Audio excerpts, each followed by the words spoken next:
Maayong hapon, Western Visayas. Sa nagapangunang nga balita, lalaki na sapwan patay sa Plaza Sang Leganes, Iloilo. Biktima, ginkastigo sang 3 ka kalalakihan, laki pang 2 ka menor de edad. Si John Sala nakatutok. Makita sa sininga CCTV footage, kakasubong may mga nagakinagamo sa pavilion sa entrance ng plaza sa Banwasang Leganes, Iloilo. Pasado alas 3 kahapon sang agahon. Pasado alas 5:30 kahapon sang hapon sang nasapuan ang bangkay sang isa ka lalaki sa lugar. Ginkilalang biktima nga si Jomel Alejandro, 29 anyos. Temporaryo ini nagapuyo sa Barangay Demokrasya Haro, apang tumandok sang Kalibo, Aklan.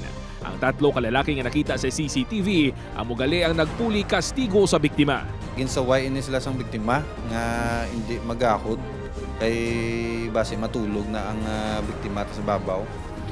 So nag-uo man ni siya nga aton nga arrested ang man yung suspekta nga nag-initiate.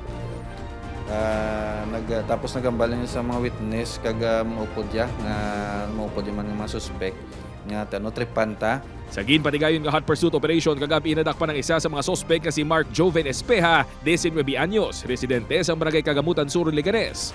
Nakilala ini matapos naghatag sang impormasyon ng 2 ka witness. Gintinguhan sa news team ang makuha ang bahin sang nadakpan nga sospek apang nagpaiway ini. Padayon pangid na pangita sa kapulisan ng 2 pa ka mga sospek kalunsay mga minor de edad. Pasakanta sila ang atong suspect nga arrested for inquest proceeding pasakanta sa kasong murder. 5 kaadlaw na nga nagaliuliho sa Leganes ang biktima matapos naglaya sa balay sang iya amo. Nagpadulong ang amo sini sa police station kag positibo nga ginkilala ang biktima. Upod kay Cirilo Rinduque, John Sala, 1 Western Visayas.